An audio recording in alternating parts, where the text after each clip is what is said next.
So Yeladim, I love everything we do in Kita Aleph.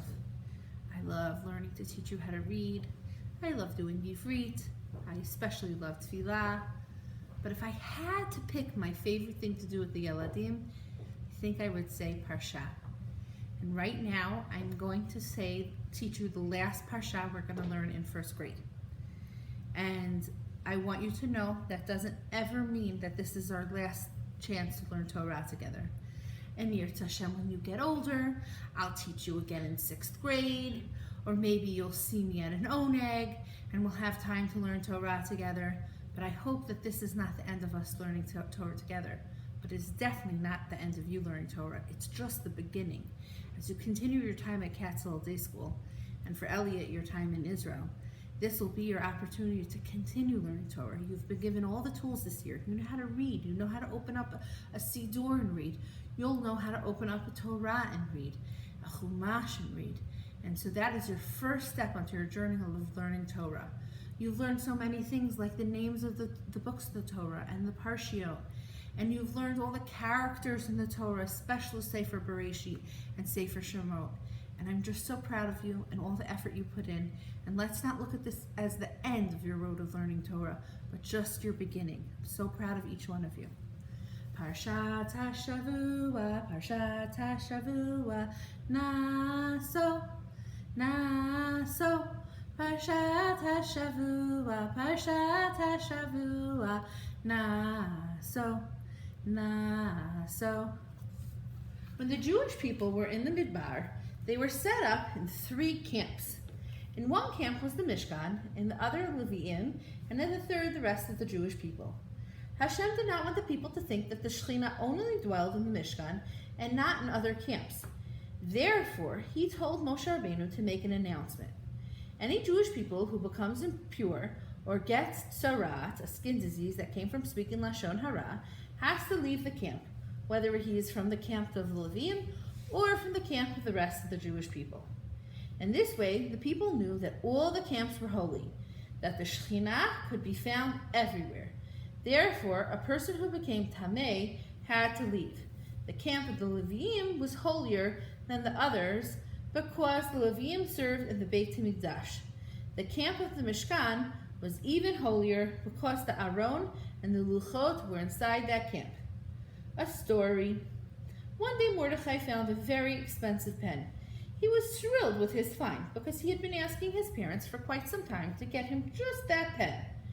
Now I have a pen just like I've always wanted, he thought to himself. But then he heard a little voice inside of him say, "You have to do the mitzvah of Hashavat Avedah. That pen is not yours." The little voice was the Yetzer Tov, but Mordechai paid no attention to it. The next day, Mordechai's friend David saw him using the pen. "Hey," he said, "that pen's mine. I lost it yesterday." "No, it's not," said Mordechai, holding the pen behind his back. "That pen is mine. My mother got it for me, I promise." Wow, 2 very terrible avirot, all because of a pen. First, Mordechai did not do Hashavat Avedah, and then he went even further and lied that the pen was his. The right thing for Mordechai to have done was to try to find the owner of the pen as soon as he found it. And even if he tried and couldn't find him, as soon as his friend came along and said the pen was his, he should have admitted the truth and returned the pen to its rightful owner.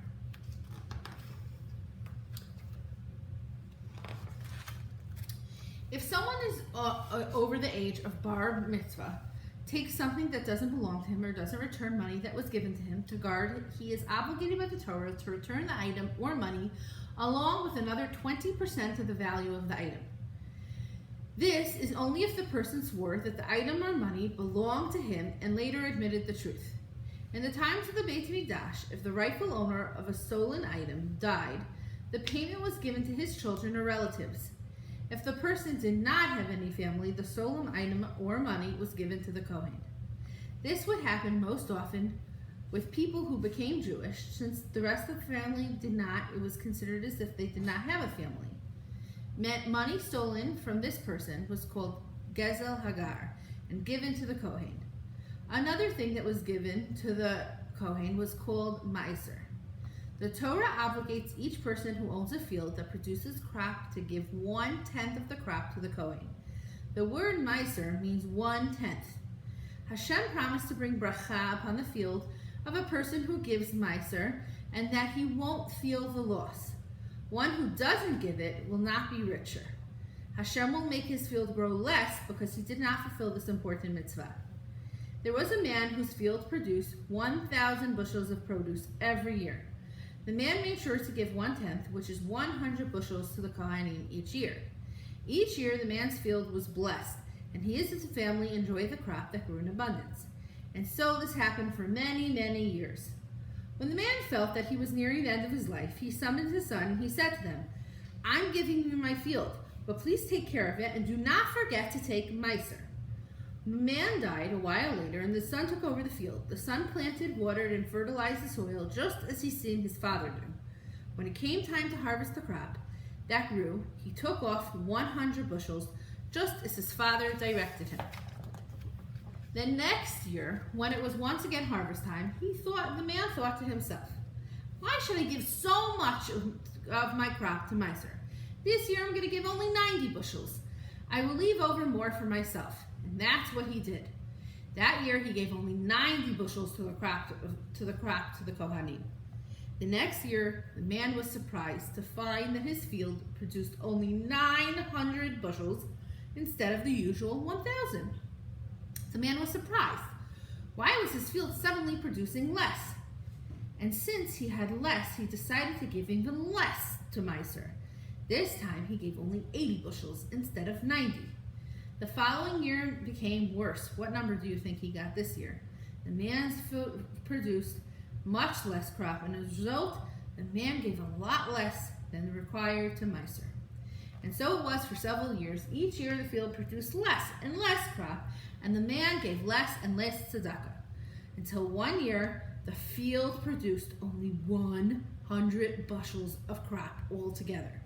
The man was so upset. His friends, seeing how upset he was, said to him, "In the Torah it says to give Meiser, and you will become rich." When a man is careful about performing this mitzvah, Hashem sends bracha upon his fields. The fields produce more, and he becomes more wealthy. Someone who is careless about this mitzvah will not see bracha. Even today, we are obligated to give Meiser to tzedakah. We give 1/10 of our earnings to poor and needy people.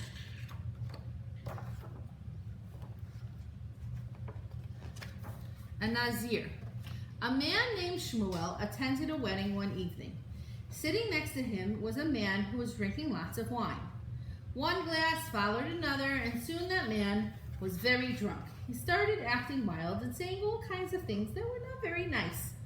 Shmuel was observing the scene.